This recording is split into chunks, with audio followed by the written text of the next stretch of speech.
السلام عليكم ورحمة الله وبركاته، وفيديو جديد على الفيسبوك.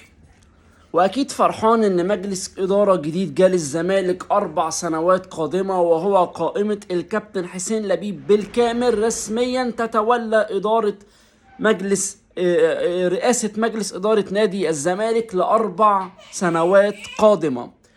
ولكن طبعا خليني أقول لك إن العنوان فيه، يعني العنوان منه فيه رسميا مجلس إدارة جديد لنادي الزمالك وعاجل حل مجلس إدارة نادي الزمالك. الكلام ده ما بتشوفوش فين غير في نادي الزمالك ومستجدات أحمد فتوح.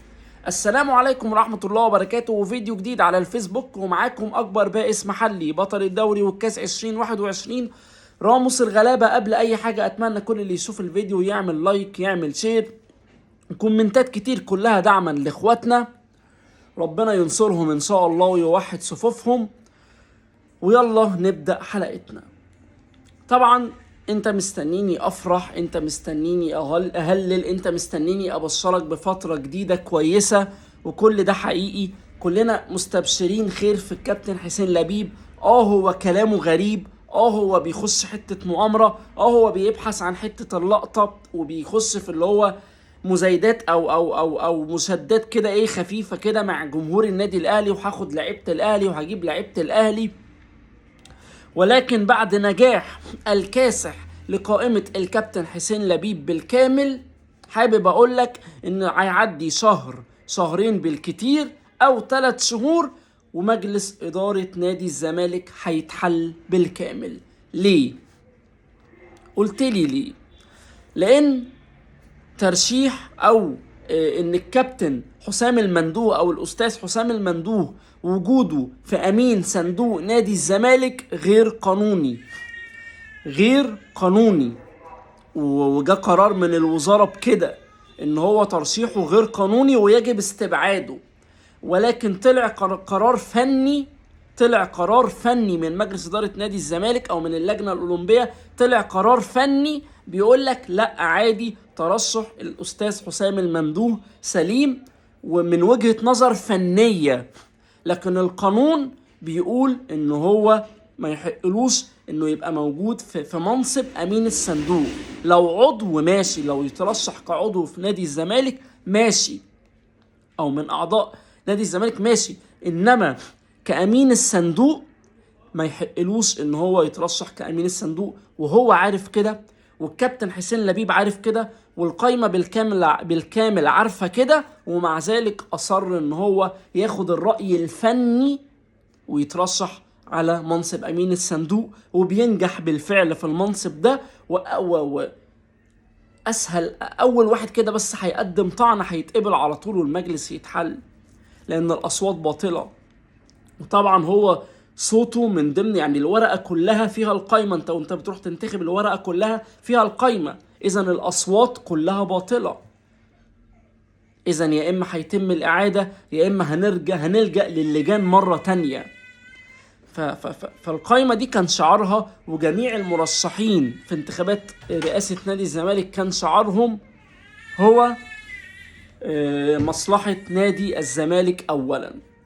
تمام الكلام، كويس الكلام، جميل قوي، مصلحه نادي الزمالك اولا. طب ازاي مصلحه نادي الزمالك اولا وانتوا عارفين ان ترشيح الاستاذ حسام المندوه على امين الصندوق هيعرض المجلس بالكامل للخطر، وهيعرض نادي الزمالك للخطر، وهيعرض نادي الزمالك انه يلجأ مرة اخرى للجان بمجرد ما حد يقدم طعن؟ طيب لو هم ولاد الزمالك بجد واهمهم مصلحة نادي الزمالك بجد، محدش يقدم طعن بقى، سيبوا الدنيا ماشية زي ما هي كده. لكن هل مرتضى منصور هيقدم طعن ولا لا؟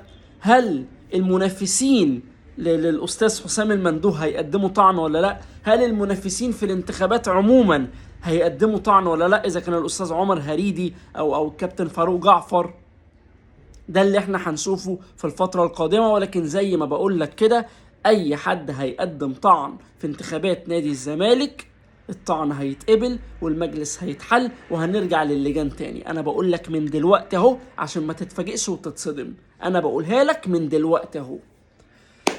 لو ما حدش قدم طعن فبالتوفيق طبعا لمجلس ادارة نادي الزمالك. ونخش على احمد فتوح. احمد فتوح اللي بيقترب بشدة من الانتقال أو التوقيع للنادي الأهلي. زي ما قال الأستاذ أو الإعلامي إسلام صادق، ما تستغربش لو مجلس إدارة نادي الزمالك يعني اتعين خلاص وبقى رسمي كده في نادي الزمالك، ما تستغربش اليوم اللي بعده لو لقيت أحمد فتوح يوقع إلى النادي الأهلي. ما تستغربش ده. ليه؟ لأن زي ما قلت لك مطالب فتوح ما اتغيرتش. مطالب فتوح هي مطالب فتوح تعجيزية. كمان الأستاذ إسلام صادق قال لك إن تجديد علي معلول متوقف على موقف فتوح. أنا أشك في ده، لأن أنا شايف إن وجود معلول وفتوح في فرقة واحدة مش عائق، لأن ده هيلعب وده هيلعب. لأن معلول ممكن يلعب شوط وفتوح ممكن يلعب شوط، معلول ما بقاش يقدر يلعب الماتش كامل. غير كده ان انا اعتقد ان حتى معلول لو جدد فهي السنة الجديدة دي هتكون اخر سنة له، ما اعتقدش ان هو هيجدد بعدها. فان فتوح يلعب عادي جدا وقدامه المستقبل كبير، عشان دي حاجة يعني معلول ما يعيقش انتقال فتوح للاهلي. امام عاشور كان رايح الاهلي في وسط عمرو السولية واليو ديانج او مروان عطية المتألق ساعتها، ونص ملعب مليان لعيبة وعودة اكرم توفيق وقصة، لكنه رايح وعارف ان هو هيحجز مكان اساسي بقدراته الفنية والمستقبل له. كذلك احمد فتوح، فاحمد فتوح ما زال متمسك بطلباته التعجيزية، اللي هو ياخد 50 مليون جنيه مقدم تعاقد او 30 مليون معرفش، لكن هو الرقم ده، وانه ياخد 150 مليون جنيه في 3 مواسم. هل مجلس إدارة نادي الزمالك الجديد هيقدر ينفذ ده؟ ولا هيدفع المديونية، ولا هيدفع رواتب اللعيبة، ولا هيرفع القيد من على الزمالك ويدفع الغرامات اللي علينا، ولا موقف صعب جدا لمجلس إدارة نادي الزمالك. قرار تجديد فتوح مع الزمالك هو في إيد أحمد فتوح فقط. هو مش هيبقى إخفاق من المجلس، لا، مش هيبقى إخفاق من أي حد، هو إخفاق من المجلس السابق اللي استنى على فتوح لحد اللحظة دي وما كلموش في التجديد. نفس اللي حصل مع إمام عاشور اللي ما تعدلوش عقده. فكل اللي فيه نادي الزمالك ده، كل اللي الزمالك فيه دوت بسبب مجلس إدارة نادي الزمالك السابق اللي ساب كل اللعيبة اللي هتجدد عقودها دي من غير ما يجدد لها، سابهم لآخر وقت. فبيتحكموا في قراراتهم، وبيتحكموا ان هم يجددوا ولا لا، وبيحطوا الارقام اللي هم عايزينها، وبيحطوا نادي الزمالك تحت ضغط، وبيصدروا المسؤولين للجمهور. دول فشلوا يجددوا لي، انا كنت شاري الزمالك. فزي ما انا ما بقول لك، بعد شهر او بعد شهرين او 3 من تعيين مجلس اداره نادي الزمالك، اي واحد هيقدم طعن المجلس هيتحل. طبعا هيجي واحد بائس محلي يقول لي انت بتحرضهم عشان يقدموا طعن، خالصه ماشي حاضر، على السن ده ما حصلش قبل كده يعني.